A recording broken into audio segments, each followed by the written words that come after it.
Bum, bum, bum, bum, bum, bum, bum, bum, bum, bum, bum, bum, bum, bum, bum.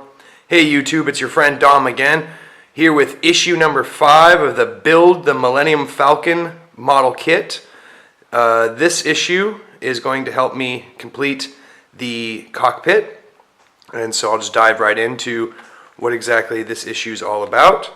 So, as you can see, we start off with some stuff about the Corellian Engineering Corporation. If you don't know, the Corellian Engineering Corporation are the shipbuilders who designed the YT-1300, the template for the Millennium Falcon. It also talks a little bit about Dash Rendar's ship, which is the YT-2400, this ship right here. Some information about the organization as a whole. So it also shows some of the other ships that the Corellians manufacture. Ultimately, it's a very interesting read, but the most interesting thing here in this issue was this modular configuration section, the secrets of spaceflight, where it actually breaks down and explains all the components that make up the various YT-1300 configurations. Okay. You can kind of try to zoom in on some of these. These are great. So it shows how sometimes the cockpit is set in the center, sometimes to the right, sometimes to the left, and how the different engine compartments are variously laid out. So it's kind of interesting read. So then after that, it explains Han Solo's smuggling compartments and where those are located in the Millennium Falcon. Also shows some early sketches of concept art for the film and some great still shots from the movie, and shows some overall dimensions and talks about how the Millennium Falcon originally didn't have a set dimension, and over time it just became the dimensions that we know of it as today. Kind of interesting, really. After that, we actually have a section on Coruscant. So of course, as always, we talk about Coruscant Prime. So the rotation period is 24 standard hours, 368 days. Very Earth-like orbit. The Senate building. Little Easter egg I didn't know about is you can actually see the Millennium Falcon in episode 1 taking off from Coruscant, talking about the city itself. I guess it's not really a city, it's a planet, but the whole planet seems to be just one big city. Very, very interesting read. And then some other stuff about how the city was originally supposed to appear in the first 3 movies in the trilogy, but because of budgetary concerns and whatnot, they had to cut that from the film. Really interesting. And then, of course, we have the actual parts section where it explains how to put these parts together and integrate them all into our model kit. All right. So this issue happens to come with a baggie instead of a blister pack. All the parts are actually in this bag, so I'm going to go ahead and open that up and give you guys a breakdown of what's inside. So this issue, like the others before it, except for the first issue, were $10.99. So that brings us up to $47.46, I believe. Yeah, $47.46. In this issue, we have these wing pieces that go to, you'll see in this diagram right here, complete the cockpit. Also, speaking of completing the cockpit, we also have this first piece, which is actually the first electrical component we've added to our model so far. It will be the lighting that will illuminate the entirety of the cockpit, so that'll be really cool when that gets done. These screws right here are actually going to help us attach it to the actual cockpit itself.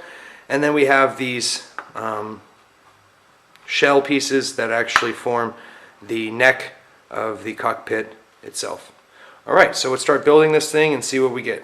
So just one screw is all it takes to put this electrical lighting component onto the back of our cockpit, and as you can see, it's actually coming together quite nicely. And the next component I'm going to put on here is this piece right here. That's going to go right on the front and kind of close all this off and make it nice and flush. Right now we have a bit of an exposure, so yeah, there it is right there. So we'll go ahead and put that on and take a look at what we get. So now the front piece is on and it's looking pretty cool. Actually, I just clipped right on. No glue required here. I could glue it, but in case I decide to do something with it differently, I'm going to leave it unglued for now. One thing that I will glue on though is the throttle pieces that keep coming off. Guys, I don't want to lose those. So those where you see those holes right in the center, I'm actually going to glue those throttle pieces into place. So we'll do that now and see what it looks like. So I went ahead and just used a little super glue, and I went ahead and attached these two throttle pieces right in there. I haven't glued the yokes in, but you know what? I'm probably going to leave those alone as well, because they're holding in there rather well, and I don't want to glue anything permanently until I know for a fact that I don't want to do anything else to it. So yeah, that's looking good. So the next step is to add these wing pieces that I showed you earlier onto the sides, and then we should have more or less a complete cockpit. So let's see what that looks like. So I clipped in the wing pieces on the side here, and now you see it looks rather cool and put together. That is that's the cockpit. I mean, that really is done. So I don't think there's anything else we need to add to this thing, but I might be wrong in that regard. But for now, it looks like they're doing a pretty good job of giving me pieces to actually complete one thing at a time. I'm obviously building other things as well, as you know, but that's a complete cockpit. So even if you only buy the first few issues, you get a pretty cool little model cockpit. You know, I don't know if it's worth 50 euro but to get it, but you know, there you go. That's the first start. So I went ahead and put the sleeve together. It snaps in with a little groove right here, and you now have more or less the cockpit put together. We're missing obviously the front piece to close it all in, but and there's nothing in these hallways yet, but we'll be changing that over eventually. The instructions are very emphatic when they say do not glue this together. I assume we'll be needing to take this apart again in the future. It's just got these kind of flimsy pins, so you have to be really careful you don't break those, because then you'll compromise the overall awesomeness of your model. This is really cool, actually. I'm really getting excited about this. This is coming together nicely. So that's what it looks like so far. All right. So that's it for now. This is what I've done so far with the first 5 issues. It doesn't seemingly seem like a lot, but this process, like I said, is supposed to be 100 issues, so I guess I'm 1/20th of the way there. So imagine 20 times this, and you'll get an idea of how big this thing is or how many pieces it's going to take up. Next issue, there's an advertisement on the back of the magazine here. We're going to finally get the pieces to enclose the cockpit completely. We'll get these front pieces to actually put the viewing windows. Looks like we'll start getting some pieces to build the crew compartment, so that'll be really neat. So guys, you know, comment down below and make sure to like the video, give me some thumbs up, some constructive criticism, and if you really want to show your support for the channel, please subscribe, because you know, that way you won't miss any of these episodes for any reason. And also it'll really keep encouraging me to keep making the videos. And I've had so much fun doing it, I really want to keep sharing it with you guys. Okay.